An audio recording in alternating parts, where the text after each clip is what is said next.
Hello student, अध्याय 7 part 2 दीर्घकालीन लागतें। दीर्घकाल में उत्पादन के सभी संसाधनों या आगतों में परिवर्तन संभव होता है, अतः यहाँ कोई स्थिर लागतें नहीं पाई जाती।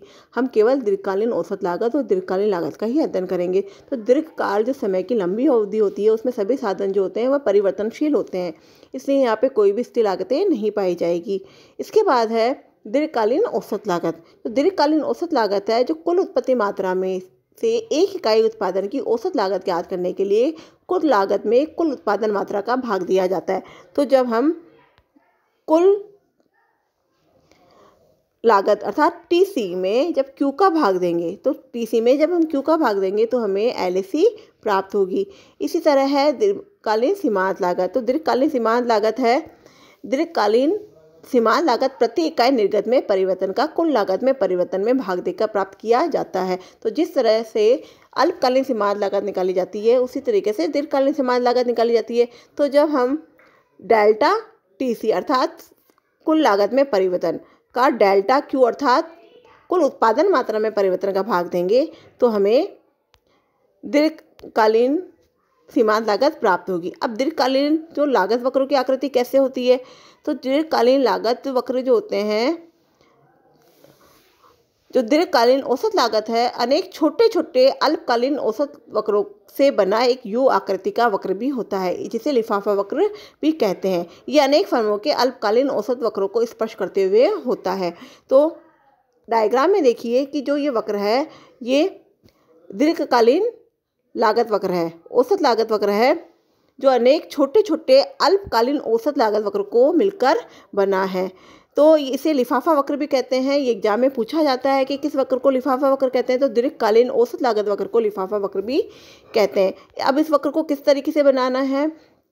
तो ये वक्र है जिसे पहले इसमें एक पहले दीर्घकालीन औसत लागत वक्र बनाना है, फिर उसके बाद में जो ये अल्पकालीन वक्र है, इसका ये हिस्सा इसको यहाँ टच करना है इस तरीके से, फिर इसका बीच का हिस्सा बीच में होगा। इसके बाद जो इसका बढ़ता हुआ हिस्सा है ऊपर की ओर, उसको इस तरीके से टच करके ये वक्र बनेगा। तो इस तरीके से LAC वक्र बनता है, जो अनेक छोटे छोटे अल्पकालीन वक्रों से मिलकर बनाया जाता है।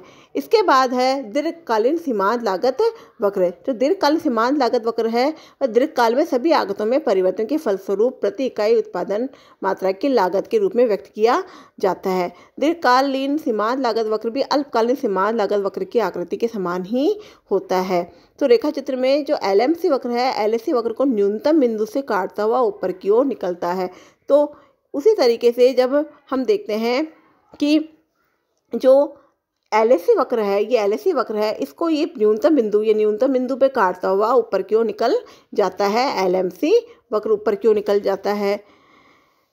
इस बिंदु पर SMC वक्र SAC वक्र को काटता हुआ दिखाया गया है। इस प्रकार संयंत्र का इष्टतम आकार वहाँ होता है जहाँ SAC वक्र अर्थात शॉर्ट टर्म का जो औसत लागत वक्र है, और जो लॉन्ग टर्म है दीर्घकाल का जो औसत लागत वक्र है, उसको न्यूनतम बिंदु से LMC और यहाँ पर SMC वक्र काटता हुआ ऊपर निकल जाता है। तो यहाँ पर जो वक्र होते हैं वह चारों बराबर होते हैं। तो इस बिंदु पर ये चारों बराबर होते हैं। तो ये जो बिंदु है, ये वाला बिंदु, इस बिंदु पर जो है LMC, LAC, SMC और SAC चारों बराबर है।